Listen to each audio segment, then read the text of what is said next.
నమస్తే. మానవ చరిత్రలో మరుగున పడిన చీకటి కోణాలను ఆవిష్కరించే విజ్ఞాన వేదిక మిస్ట్రీస్ హిస్టరీస్. భారతదేశం స్వాతంత్రం పొంది దశాబ్దాలు గడుస్తున్నా ఈశాన్య భారతావనిలోని ఒక రాష్ట్రం మాత్రం ఇంకా శాంతి కోసం పరితపిస్తూనే ఉంది. పచ్చని కొండలు, అద్భుతమైన తెగల సంస్కృతికి నిలయమైన నాగాలాండ్ గత 7 దశాబ్దాలుగా అస్థిరతకు, వేర్పాటువాదానికి కేంద్ర బిందువుగా మారింది. కాశ్మీర్ వివాదం కంటే పురాతనమైనదిగా చెప్పబడే ఈ నాగా సమస్య వెనక ఉన్న అసలు కారణాలేంటి? బ్రిటిష్ కాలంలో పడిన విభజన బీజాలు నేటికి ఎందుకు మండుతూనే ఉన్నాయి? అసలు నాగా క్లబ్ నుండి నాగా నేషనల్ కౌన్సిల్ వరకు సాగిన ఈ యుద్ధ భూమి ప్రస్థానం ఎలాంటి మలుపులు తిరిగింది? నేటి మిస్ట్రీస్ హిస్టరీస్లో పరిశీలిద్దాం.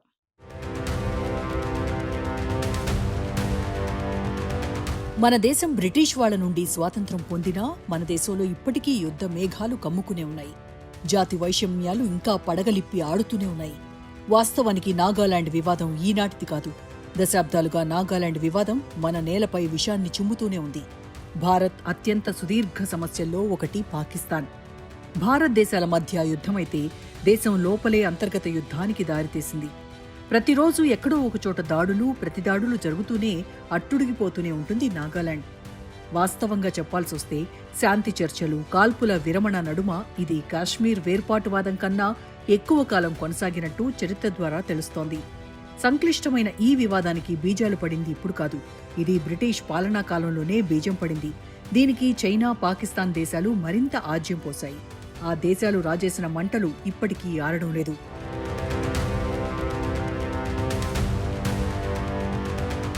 నాగాలాండ్ చూడటానికి ప్రకృతి అందాలతో ఎంతో సుందరంగా కనిపిస్తుంది. పర్యాటక రాష్ట్రంగా అభివృద్ధి చెందటానికి 100% వనరులున్న రాష్ట్రం నాగాలాండ్. ఇదిలా ఉంటే చుట్టూ అడవులతో నిండున్న భౌగోళిక ప్రాంతాలను, సరిహద్దులను ఆసరా చేసుకుని తీవ్రవాదులు భారత్లో దాడులు చేసి మయన్మార్కు పరారవుతున్నారు. ఈ నేపథ్యంలో నిత్యం నెత్తుటి చారికల్ని తడిమి చూసుకోవాల్సిన పరిస్థితులు నాగాలాండ్ ప్రజల మనుగడ కొనసాగిస్తున్నారు. 1826లో బ్రిటిష్ ప్రభుత్వం అస్సాంను ఆక్రమించింది. ఆ తర్వాత 5.5 దశాబ్దాలకు నాగా హిల్స్ కూడా బ్రిటిష్ ఇండియాలో భాగస్వామ్యంలో చేరింది. దీన్ని నాగా తెగలు వ్యతిరేకించాయి. కాలాంతరంలో అంటే దాదాపు 1918లో నాగా క్లబ్ ఏర్పాటు ద్వారా వాళ్ల వ్యతిరేకతను తొలిసారిగా ప్రకటించాయి. వాళ్ల భవిష్యత్తును వాళ్లే తేల్చుకునే హక్కు ఇవ్వాలని పట్టుబట్టి కూర్చున్నాయి.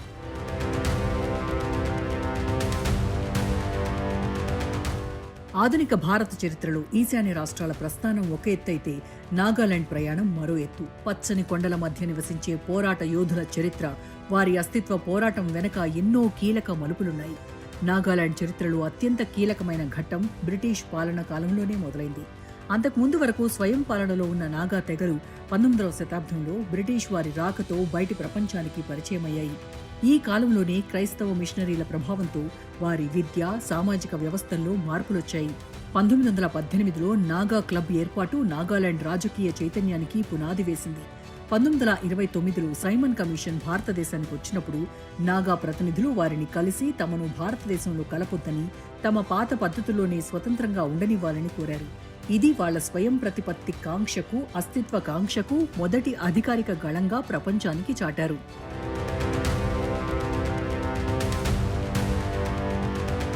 ఇదిలా ఉండగా దేశానికి స్వాతంత్ర్యం వస్తున్న తరుణంలో అంటే 1946లో నాగా నేషనల్ కౌన్సిల్ ఏర్పాటైంది. నాగా తెగకు చెందిన వాళ్లు నివసిస్తున్న ప్రాంతాలతో స్వయం ప్రతిపత్తి కావాలని గళమెత్తింది నాగా నేషనల్ కౌన్సిల్. నాగా జాతికి చెందిన నాగాలాండ్ గడ్డ ప్రత్యేక దేశంగా ఏర్పాటునే లక్ష్యంగా పెట్టుకుంది ఎన్ఎన్సీ. దేశానికి స్వాతంత్ర్యం వస్తున్న ముందు రోజు అంటే 1947 ఆగస్టు 14న అంగమీ జాపే ఫిజో నాయకత్వంలో ఎన్ఎన్సీ స్వాతంత్ర్యం కూడా ప్రకటించుకుంది. ఆ తర్వాత జరిగిన ప్రజాభిప్రాయ సేకరణలో మెజారిటీ ప్రజలు ప్రత్యేక దేశం వైపు మొగ్గు చూపటంతో భారత ప్రభుత్వంతో సుదీర్ఘ పోరాటం మొదలైంది. దీంతో నాగాలాండ్లో 1950ల నుంచే సాయుధ పోరాటం జరుగుతోంది. నాగా ప్రజలకు ప్రత్యేక రాష్ట్ర ఏర్పాటును డిమాండ్ చేస్తూ ఉద్యమం కొనసాగుతోంది. నాగాలాండ్కు పొరుగు రాష్ట్రాలైన అస్సాం, మణిపూర్, అరుణాచల్ ప్రదేశ్లతో పాటు మయన్మార్లో నాగా ప్రజలు అధికంగా నివసిస్తోన్న ప్రాంతాలతో కలిసి ప్రత్యేక ప్రాంతాన్ని ఏర్పాటు చేయాలని వారు డిమాండ్ చేస్తున్నారు.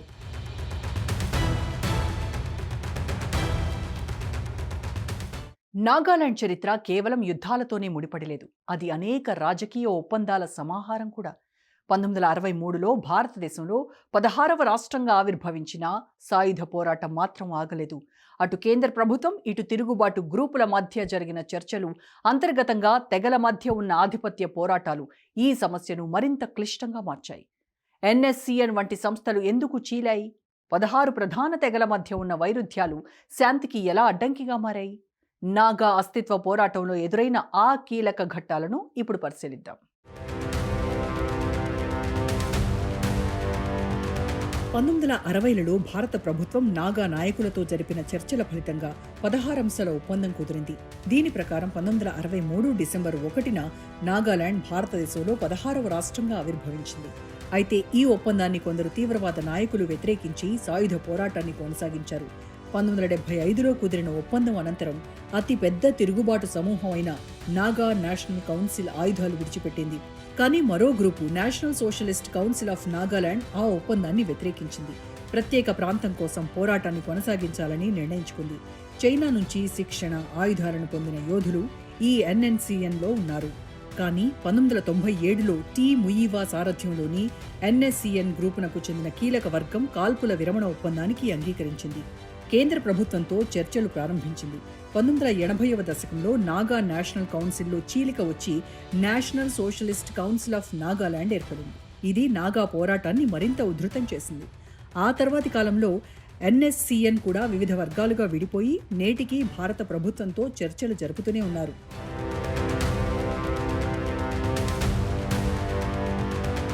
2015లో ఇరుపక్షాలు ఒక శాంతి ఒప్పందంపై సంతకాలు చేశాయి. అయితే ప్రత్యేక జెండా, ప్రత్యేక రాజ్యాంగం డిమాండ్పై చర్చల్లో అస్పష్టత నెలకొంది. ఎందుకంటే ఆ డిమాండ్లను అంగీకరించడానికి భారత ప్రభుత్వం సిద్ధంగా లేదు. ఏదైనా ఒక జాతి లేదా ప్రాంతం అభివృద్ధి చెందాలంటే అంతర్గత ఐక్యత ముఖ్యం. కానీ నాగాలాండ్లో భిన్నమైన తెగల మధ్య ఉన్న వైరుధ్యాలు ఆ ప్రాంత శాంతికి ఎలా అడ్డంకిగా మారాయో తెలుసుకోవాల్సిన అవసరం ఉంది. నాగాలాండ్లో దాదాపు 16 ప్రధాన తెగలు, అనేక ఉపతెగలు ఉన్నాయి. ప్రతి తెగకు ఒక ప్రత్యేక భాష, ఆచారాలు, భూభాగం ఉంటాయి. ఈ వైవిధ్యం ఒకవైపు గొప్ప సంస్కృతినిస్తుండగానే మరోవైపు తెగల మధ్య ఆధిపత్య పోరుకు కారణమవుతోంది. ముఖ్యంగా భూమి, సహజ వనరుల పంపిణీ విషయంలో ఘర్షణలు తలెత్తుతున్నాయి. గతంలో సాయుధ పోరాట కాలంలో కూడా తెగల ప్రాతిపదికన గ్రూపులు విడిపోయాయి. ఉదాహరణకు ఎన్ఎస్సిఎన్ ఐఎంలో ఒక తెగ ఆధిపత్యం ఉంటే ఎన్ఎస్సిఎన్ కేలో మరో తెగ ప్రాధాన్యత కలిగి ఉండేది. ఈ రాజకీయ విభజనలు క్షేత్రస్థాయిలో సామాన్య ప్రజల మధ్య కూడా విద్వేషాలకు దారితీశాయి. దీనివల్ల అనేక దశాబ్దాల పాటు రక్తపాతం కొనసాగింది.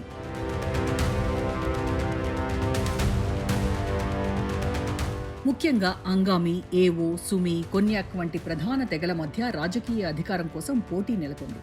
ఏ తెగకు చెందిన వారు ముఖ్యమంత్రి అవుతున్నారు, ఏ తెగకు ఎక్కువ నిధులు అందుతున్నాయి అనే అంశాలు తరచుగా వివాదాలకు దారితీస్తుంటాయి. ఇది రాష్ట్ర సమగ్ర అభివృద్ధికి ప్రతిబంధకంగా మారుతోంది.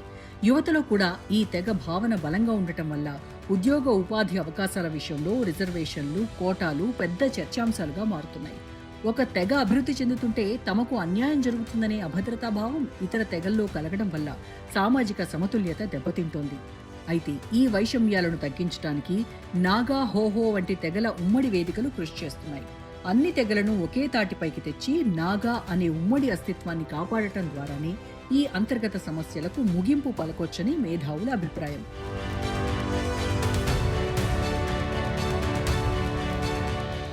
నాగాలాండ్ సమస్య కేవలం మన దేశ సరిహద్దులకే పరిమితం కాలేదు. దీని వెనక చైనా, పాకిస్తాన్ వంటి దేశాల వ్యూహాలు, మయన్మార్ సరిహద్దుల్లో ఉండే భౌగోళిక సవాళ్లు ఎన్నో ఉన్నాయి. ఓవైపు ఆఫ్సా చట్టంపై ప్రజల్లో ఉన్న ఆగ్రహం, మరోవైపు గ్రేటర్ నాగాలిం పేరుతో పొరుగు రాష్ట్రాలతో ఉన్న సరిహద్దు వివాదాలు. ఇవన్నీ నాగాలాండ్ను ఒక సున్నితమైన ప్రాంతంగా మార్చాయి. మరి ఈ చిక్కుముడులను విప్పడానికి కేంద్రం అనుసరిస్తున్న వ్యూహాలేంటి? కాల్పుల విరమణ ఒప్పందాలు క్షేత్రస్థాయిలో ఎలాంటి మార్పులు తీసుకొచ్చాయి? ఇప్పుడు చూద్దాం.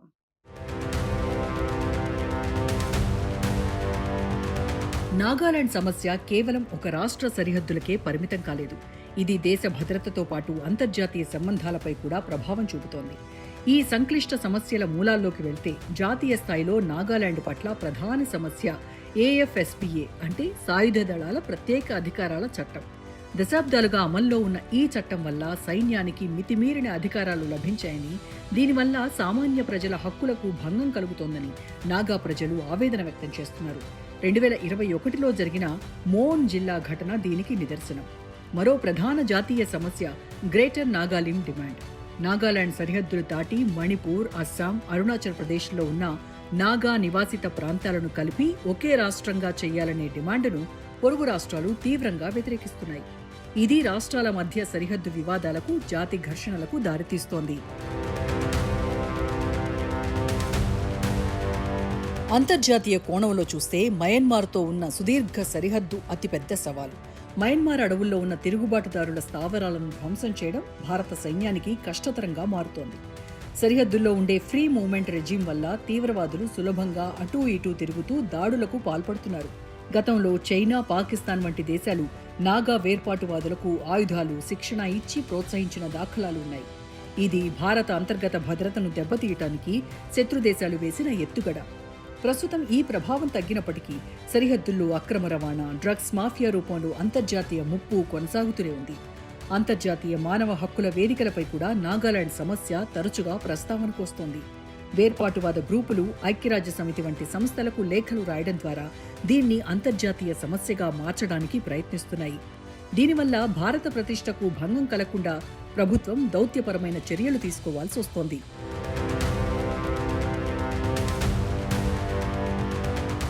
దురాశ, ద్వేషం కంటే చర్చలు, అభివృద్ధి ద్వారానే శాంతి సాధ్యమవుతుంది. నాగాలాండ్ సమస్యకు శాశ్వత పరిష్కారం ఎలా ఉండాలి? ప్రభుత్వం, ప్రజలు కలిసి తీసుకోవాల్సిన చర్యలేంటి? నాగాలాండ్ సమస్యకు రాజకీయ పరిష్కారం చర్చల ద్వారానే సాధ్యం. 2015లో కేంద్ర ప్రభుత్వం, NSCN-IM మధ్య జరిగిన ఫ్రేమ్వర్క్ అగ్రిమెంట్ దీనికి ఒక ఆశాకిరణం. నాగా జెండా, ప్రత్యేక రాజ్యాంగం వంటి సున్నితమైన అంశాలపై పరస్పర అవగాహనతో ఒక మధ్య మార్గాన్ని వెతకడం ద్వారా శాంతి ఒప్పందాన్ని త్వరగా పూర్తి చేయాలి. కేవలం రాజకీయ ఒప్పందాలే కాకుండా ఆర్థిక అభివృద్ధి కూడా ముఖ్యం. యాక్ట్ ఈస్ట్ పాలసీలో భాగంగా నాగాలాండ్లో మౌలిక సదుపాయాలు, రోడ్లు, రైల్వేలు, డిజిటల్ కనెక్టివిటీని పెంచాలి. పారిశ్రామికీకరణ పెరిగితే యువతకు ఉద్యోగ అవకాశాలు లభిస్తాయి. తద్వారా వారు తుపాకీ పట్టిన తీవ్రవాదం వైపు ఆకర్షితులు కాకుండా ఉంటారు.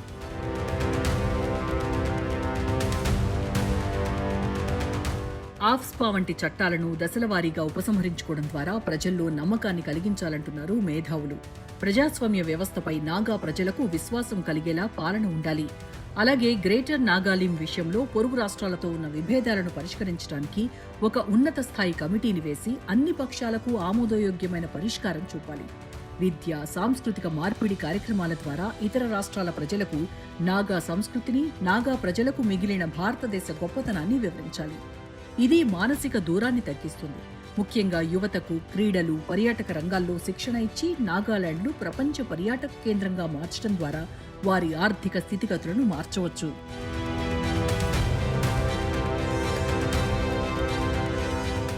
తుపాకీ గొట్టం ద్వారానే కాకుండా చర్చలు, సామాజిక సంస్కరణల ద్వారా కూడా నాగాలాండ్లో శాంతి ప్రయత్నాలు జరుగుతున్నాయి. భారత రాజ్యాంగంలోని ఆర్టికల్ 371A నాగా ప్రజలకు ఎలాంటి రక్షణ కల్పిస్తోంది. అలాగే రక్తపాతాన్ని ఆపడంలో నాగా మదర్స్ అసోసియేషన్, చర్చ్ పోషించిన అద్వితీయ పాత్ర గురించి మనం తెలుసుకోవాలి. పురుషాధిక్య పోరాటాల మధ్య మహిళా శక్తి ఎలా శాంతి దూతగా మారిందో, వారు రాజకీయాల్లోకి వస్తున్న కొత్త శకాన్ని ఇప్పుడు చూద్దాం.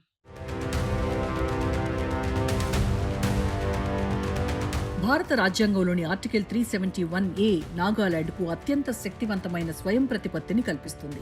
దీని ప్రకారం నాగా ప్రజల మతపరమైన లేదా సామాజిక ఆచారాలు, వారి సంప్రదాయ చట్టాలు, సివిల్, క్రిమినల్ న్యాయ ప్రక్రియలు, భూమి, వనరుల యాజమాన్యంపై పార్లమెంటు చేసే ఏ చట్టం నేరుగా వర్తించదు. రాష్ట్ర అసెంబ్లీ ఆమోదిస్తేనే ఆ చట్టం అమల్లోకి వస్తుంది. ఇది నాగా ప్రజలకు తమ భూమిపై, సంస్కృతిపై ఉన్న హక్కును కాపాడుతుంది. ఈ నిబంధన వల్లే కేంద్ర ప్రభుత్వం ఇతర రాష్ట్రాల్లో మాదిరిగా ఇక్కడ భూసేకరణ లేదా వనరుల వెలికితీత సులభంగా చేయలేదు. ఇది నాగాలాండ్ ప్రజలకు దేశంపై నమ్మకాన్ని కలిగించే అతిపెద్ద రాజ్యాంగ హామీ.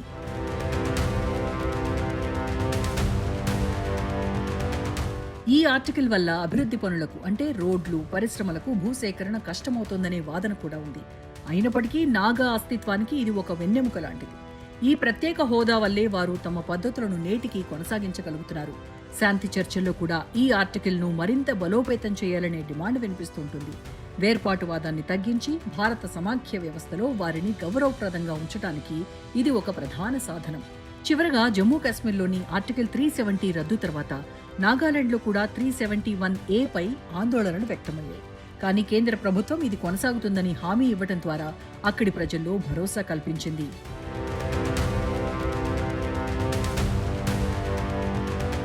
కేవలం రాజకీయాలకే కాకుండా మద్యపాన నిషేధం, అవినీతి వ్యతిరేక పోరాటం, ఎన్నికల సంస్కరణల్లో కూడా చర్చ్ చురుగ్గా పాల్గొంటుంది. క్లీన్ ఎలక్షన్ క్యాంపెయిన్ ద్వారా ఓటర్లలో చైతన్యం తీసుకురావడానికి ప్రయత్నిస్తోంది.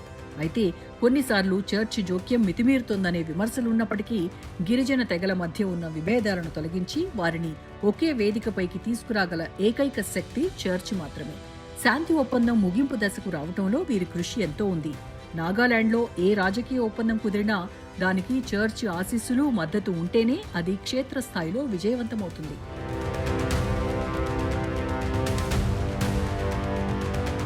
నాగాలాండ్ పోరాట చరిత్రలో మహిళల పాత్ర మరువలేనిది. 1984లో ఏర్పడిన నాగా మదర్స్ అసోసియేషన్ తుపాకీ సంస్కృతికి వ్యతిరేకంగా గళమెత్తింది. తమ కుమారులను, భర్తలను హింసకు బలికాకుండా కాపాడుకోవడమే వారి ప్రధాన లక్ష్యం. వీళ్లు కేవలం శాంతి చర్చలకే పరిమితం కాకుండా సమాజంలో ఉన్న డ్రగ్స్ వ్యతిరేక పోరాటం, హెచ్ఐవి, ఎయిడ్స్ అవగాహనలో కూడా ముందున్నారు. సైన్యానికి, తిరుగుబాటుదారులకు మధ్యవర్తులుగా వ్యవహరిస్తూ ఎంతో మంది ప్రాణాలు కాపాడారు.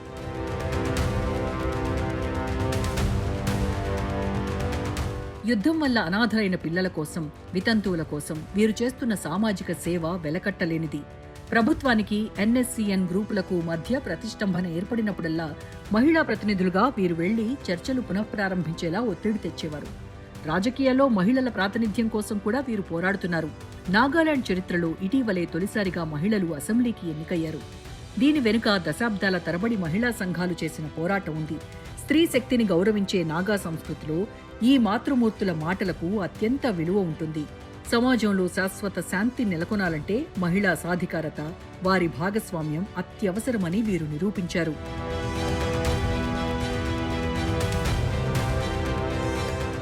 నేడు నాగాలాండ్ ఒక కొత్త ఆశతో కనిపిస్తోంది. పాత తరం వేర్పాటువాద భావజాలం కంటే నేటి యువత అభివృద్ధిని, ఉపాధిని కోరుకుంటోంది.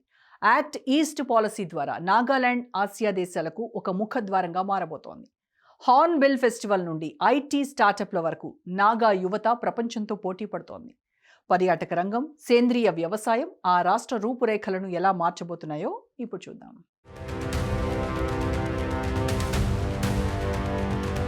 భారత ప్రభుత్వం చేపట్టిన యాక్ట్ ఈస్ట్ విధానంలో నాగాలాండ్ ఒక కీలక కేంద్రం.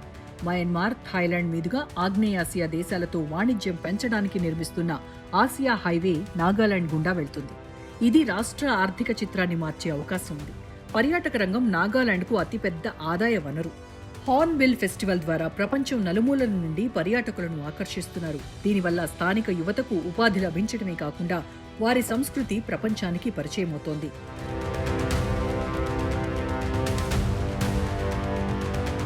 సేంద్రియ వ్యవసాయం, హార్టికల్చర్ రంగాల్లో నాగాలాండ్కు అపారమైన అవకాశాలు ఉన్నాయి. ఇక్కడి అనాస పండ్లు, అల్లం, మిరపకు అంతర్జాతీయంగా మంచి డిమాండ్ ఉంది. వీటిని ఎగుమతి చేయడం ద్వారా రైతుల ఆదాయాన్ని పెంచవచ్చు. యువతలో ఉన్న నైపుణ్యాన్ని గుర్తించి ఐటీ, సాఫ్ట్ స్కిల్స్ రంగాల్లో శిక్షణ ఇస్తే వారు మెయిన్ స్ట్రీమ్ ఆర్థిక వ్యవస్థలో భాగస్వాములవుతారు. తద్వారా వేర్పాటువాదం వైపు వెళ్లే అవకాశం తగ్గుతుంది. అభివృద్ధి చెందిన రోడ్లు, రైల్వే వ్యవస్థలు ఉంటే పరిశ్రమలు తరలివస్తాయి. ఆర్థికంగా బలోపేతమైన నాగాలాండ్ దేశ భద్రత కూడా ఒక బలమైన ప్రాకారంగా మారుతుంది.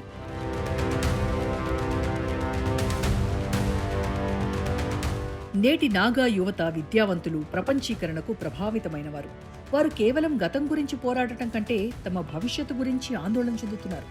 మెరుగైన విద్య, వైద్యం, హైస్పీడ్ ఇంటర్నెట్ వారి ప్రాధాన్యతలు.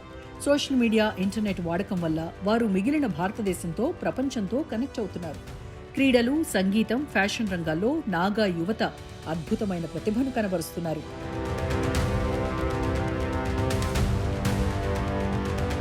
పాతతరం నాయకుల వేర్పాటువాద భావజాలం కంటే ప్రజాస్వామ్యబద్ధంగా తమ హక్కులను సాధించుకోవాలని యువత భావిస్తోంది. శాంతి చర్చలు త్వరగా ముగిసి తమ రాష్ట్రానికి పెట్టుబడులు రావాలని వారు బలంగా కోరుకుంటున్నారు. ఢిల్లీ, బెంగళూరు, హైదరాబాద్ వంటి నగరాల్లో ఉద్యోగాలు చేస్తున్న నాగా యువత తిరిగి తమ రాష్ట్రానికి వెళ్లి అక్కడ స్టార్టప్లను ప్రారంభించాలనే ఉత్సాహంతో ఉన్నారు. ఇది రివర్స్ మైగ్రేషన్కు, స్థానిక అభివృద్ధికి దారితీస్తుంది. చివరగా సంస్కృతిని కాపాడుకుంటూనే ఆధునికతను ఆహ్వానించడం నేటి నాగా యువత నైజం. వీరి ఆశలు ఆకాంక్షలను గౌరవిస్తూ ప్రభుత్వం అడుగులు వేస్తే నాగాలాండ్ సమస్యకు పరిష్కారం లభించినట్లే. చివరగా శాంతి అనేది కేవలం పై స్థాయి నాయకుల మధ్య ఒప్పందం కాదు, అది సామాన్య ప్రజల హృదయాల్లో రావాలి. నాగాలాండ్ మదర్స్ అసోసియేషన్, చర్చ్ వంటి సంస్థలు సామాజిక సామరస్యం కోసం చేస్తున్న కృషిని ప్రభుత్వం ప్రోత్సహించాలి. హింస వద్దు, శాంతితో కూడిన అభివృద్ధి ముద్దు అనే నినాదం క్షేత్రస్థాయిలోకి వెళ్ళాలి.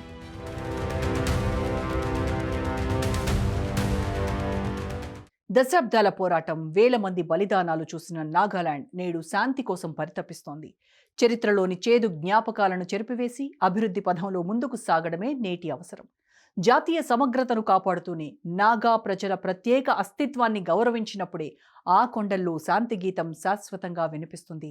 తుపాకీ శబ్దం కన్నా అభివృద్ధి నినాదం మిన్నా అని నిరూపించాల్సిన సమయం ఆసన్నమైంది. వచ్చే వారం మరో అంశంతో మిస్ట్రీస్ హిస్టరీస్లో మళ్ళీ కలుద్దాం. Until then keep watching Raj news.